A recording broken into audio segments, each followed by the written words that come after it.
नाज़रीन, चौहड़ जमाली में 10 मुहर्रम उल हराम जे मातमी जुलूस दौरान बिजली जी तार मां करंट लगण सबब मातमी जुलूस में शरीक 18 साला नौजवान फौत संदस भाव समेत एक पुलिस अहलकार जख्मी थी पयो।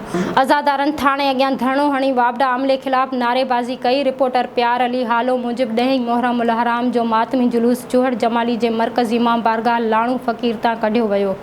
मातमी जुलूस शहर जे हैदरी चौक पहुतो। जुलूस में शरीक पुलिस मोबाइल में लगल वायरलेस तार बिजली जे 11,000 वोल्टेज जे तारन सां टकराइजी वई। पुलिस मोबाइल में मौजूद एक पुलिस अहलकार ईदन जतोई ऐं जुलूस में शामिल 2 भाइर ज़ाहिद जमाली ऐं गुल जमाली शदीद ज़ख्मी थी पया। ज़ख्मियुनि खे इलाज लाइ रूरल हेल्थ सेंटर चौहड़ जमाली आंदो वियो, जितां 2 भाइरनि ज़ाहिद जमाली ऐं गुल जमाली खे वधीक इलाज लाइ मकली इस्पताल रेफर कयो वियो। इस्पताल नींदे 18 साला ज़ाहिद पुट अली नवाज़ जमाली फौत थी वियो। जुलूस में शरीक नींगर जे फौत थियण ते समय अज़ादार ऐं माण्हू अली गुलाम समो जी अॻवानी में ताज़िया सेजूं खणी थाणे अॻियां वाबडा अमले खिलाफ धरणो हणी वेही रहिया। सख़्त उस में धरणे में शामिल अज़ादारनि ऐं माण्हुनि पारां वाबडा अमले जी गफ़लत खिलाफ सख़्त नारेबाज़ी कई वई। इतला ते एसएसपी सिजावल डॉक्टर अब्दुल खालिक पीरज़ादो ऐं deputy commissioner Sujawal Zahid Hussain Rind Chauhar Jamali police station पहुची शिया अॻवाननि ऐं फोती नींगर जे वारसनि सां ॻाल्हियूं करे वाबडा अमलदारनि खिलाफ केस दाख़िल करण जो हुकुम ॾेई छॾियो। वाबडा अमलदारनि खिलाफ केस दाख़िल करण जो हुकुम ॾेई धरणो ख़त्म करायो। फोती नींगर जे पीउ अली नवाज़ जमाली जी फरियाद ते चौहड़ जमाली पुलिस स्टेशन ते वाबडा अमले जे 2 ॼणनि नईम उमराणी